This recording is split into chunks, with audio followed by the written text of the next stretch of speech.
কোন বাপের बेटा माँ का दूध पिया है और किसी का दूध नहीं पिया है, वो मेरे सामने आ जाओ, আমার সামনে আসো। ইমাম আবু হানিফা যদি মিলাদে পড়ে থাকে, আমি জুতোর মালা গলায় দিয়ে খাজুরাত থেকে চলে যাব, জীবনে ওয়াজ করব না, তোদেরকে ইসলামের পরে বন্ড সই দেবো।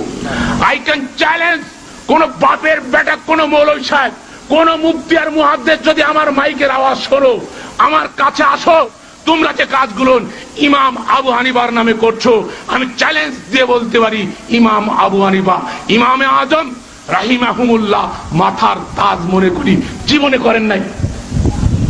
বলেন আমরা হওনে মরণে, জোড়া লাগনে, জোড়া কষণে, দোকানের উদ্বোধনে কি করি? কর না মিলাদ, সবাই কইলেন আপনারা, আমি কিন্তু কইনি।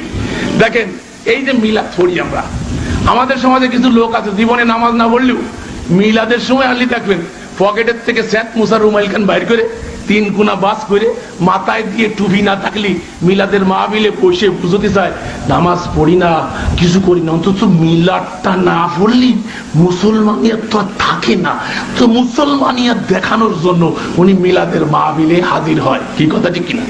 আর অনেকে, আমি চ্যালেঞ্জ করে বলছি, আমার মাইকের আওয়াজ যে পর্যন্ত যাচ্ছে, কোন বাপের बेटा माँ का दूध पिया है और किसी का दूध नहीं पिया है, वो मेरे सामने आ जाओ, আমার সামনে আসো।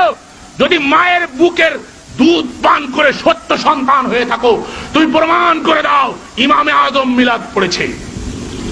ইমামে আজম 80 হিজরিতে জন্মগ্রহণ করে 150 হিজরিতে মৃত্যুবরণ করেছেন। তার ইন্তেকালের 500 বছর পরে মিলাদ আবিষ্কার হয়েছে। আল্লাহর রাসূলের ইন্তেকালের 600 বছর পরে ইরাকের আরবাল শহরে মুরাব মুজাফফর কওকারবির নেতৃত্বে সর্বপ্রথম মিলাদ আবিষ্কার করা হয়েছে। এখন যেই আমরা মিলাদের বিরুদ্ধে কই, সেই একদলকে আমরা তো হানাফি মাযহাবে, আমরা মাযহাব মানি, ওরা মাযহাব মানে মহা শয়তান, ইবলিশ শয়তান, ওর কোন হানাফি মাযহাব মানে না।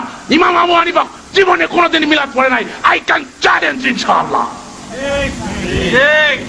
আমি ইমাম আবু হানিফাকে ফলো করি, ইমাম আবু হানিফাকে আমি মানি, শ্রদ্ধা ভরে মানি, মাথার তাজ মনে করি।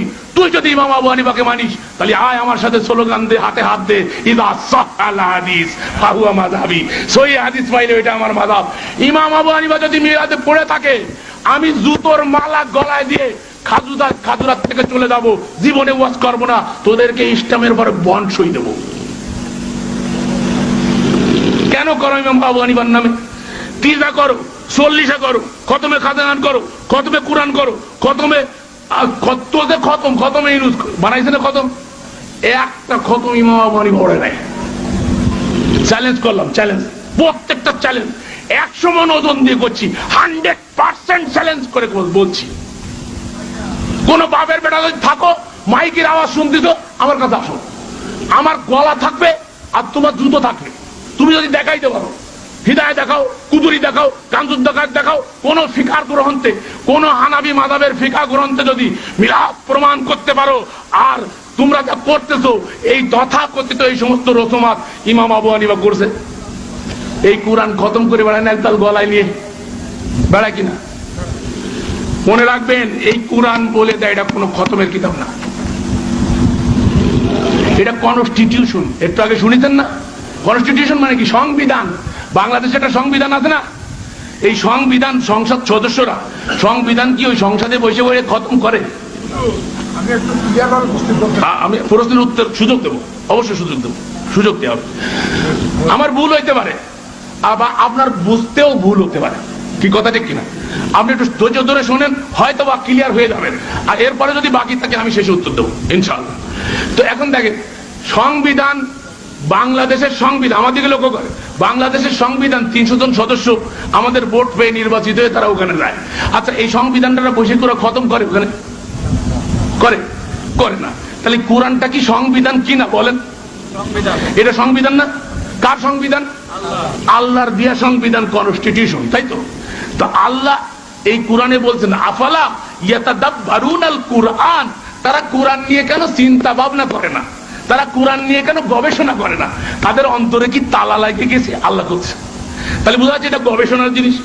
এই সংবিধান নিয়ে পর্যালোচনা করতে হবে, যেন সংসদ সদস্যরা সংবিধানকে প্রতিষ্ঠা করার জন্য 300 জন মেম্বার, প্রধানমন্ত্রী এবং স্পিকার সহ ওখানে সকলে মিলে এটা নিয়ে একটা গবেষণা করে। কি কথা ঠিক কিনা? তাহলে আমরা কি করতেছি, সংবিধানটাকে তাবিদের কিতাব বানাইছি। কোরআনের বিসমিল্লাহর বাদ থেকে নিয়ে ওয়ান নাস পর্যন্ত কোথাও তাবিদের কথা আছে?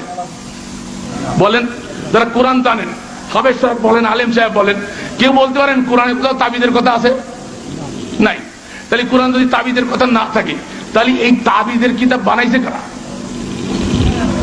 বাংলাদেশের সংবিধান যদি একটু একটু একটু পাতা সিঁড়ি আইনে 7 নম্বর অনুচ্ছেদের এত নম্বর অনুচ্ছেদ আইনে, তারপরে এই যে গ্যাঞ্জাম লাগে গেছে, নারীদেরকে অধিকার বেশি দিচ্ছে, একটা সংবিধান না? সংবিধান একটা নতুন বর্ধিত করছে, এইটারে আইনে যদি বাস করে তাবিজের মধ্যে ডোলের মধ্যে ঢুকোয় দিয়ে গলায় দুলোয় দেয় মহিলারা, তাহলে কি অধিকার পাইবে নাই? মহিলা অধিকার প্রতিষ্ঠা হবে না? মহিলারা কি করতেছে,